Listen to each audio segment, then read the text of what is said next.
Vous êtes-vous déjà demandé quel secret se cache derrière un simple logo entrelacé? Gucci, un nom synonyme de luxe, de glamour et de scandale. Mais son histoire est bien plus que des couvertures de magazines. C'est un récit d'ambition, de créativité et d'une lutte acharnée pour le pouvoir. Florence, 1921. Au cœur de la Toscane, un homme nommé Guccio Gucci entrevit une opportunité. Après avoir travaillé comme groom au prestigieux hôtel Savoie de Londres, il fut fasciné par l'élégance et le style de la haute société. Il retourna dans son Italie natale avec une idée claire, créer une marque qui incarnerait ce luxe. Guccio ouvrit une petite boutique d'articles en cuir. Au début, il se concentra sur les accessoires pour l'équitation. La qualité était exceptionnelle, le design impeccable.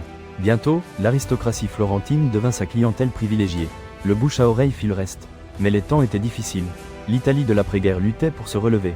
La pénurie de matériaux obligea Gucci à faire preuve d'ingéniosité. Au lieu de cuir, il commença à expérimenter avec du lin, du chanvre et du jute. C'est dans ce contexte que naquit l'un de ses designs les plus emblématiques, le sac à main avec anse en bambou. Une solution pratique transformée en symbole de statut. Les années passèrent et l'entreprise familiale grandit. Les fils de Guccio, Aldo, Vasco et Rodolfo, rejoignirent l'entreprise. Ensemble, ils développèrent la marque au-delà de Florence, ouvrant des boutiques à Rome et à Milan. Le double G entrelacé devint un saut incontestable. La décennie 1950 marqua le début de l'internationalisation. Gucci conquit Hollywood.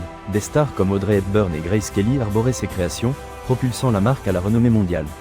Le mocassin à boucles dorées devint un objet de désir.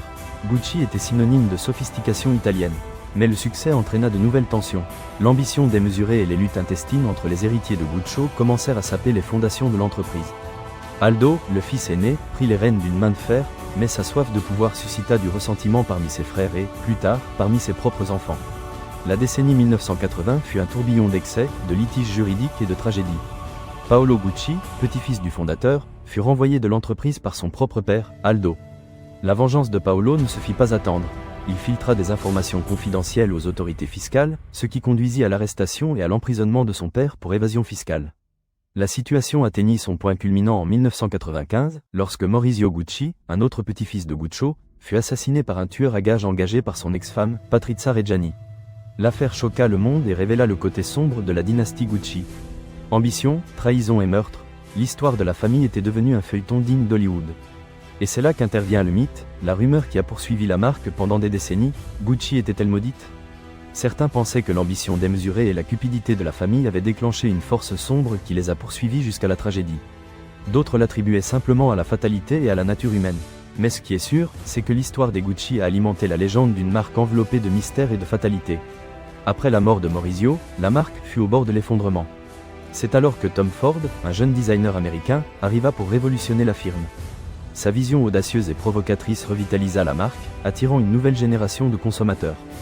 Gucci redevint synonyme de glamour et de sensualité. En 1999, le groupe français Pinault Printemps Redoute, aujourd'hui Kering, acquit la majorité des actions de Gucci. L'ère de la famille Gucci était révolue, mais son héritage perdure. Aujourd'hui, Gucci est l'une des marques de luxe les plus influentes au monde. Sous la direction créative d'Alessandro Michele, la marque a embrassé la diversité, l'inclusion et l'expression de soi. Ses créations éclectiques et maximalistes ont conquis la génération Z et ont redéfini le concept de luxe au XXIe siècle. Mais derrière le brillant et le glamour, persiste l'ombre de son passé. L'histoire de Gucci est un rappel que le succès peut être éphémère et que l'ambition démesurée peut avoir des conséquences dévastatrices. C'est une histoire de rêves brisés, de trahison familiale et d'une lutte acharnée pour le pouvoir. Parce que parfois, derrière un simple logo, il y a toute une histoire que peu connaissent.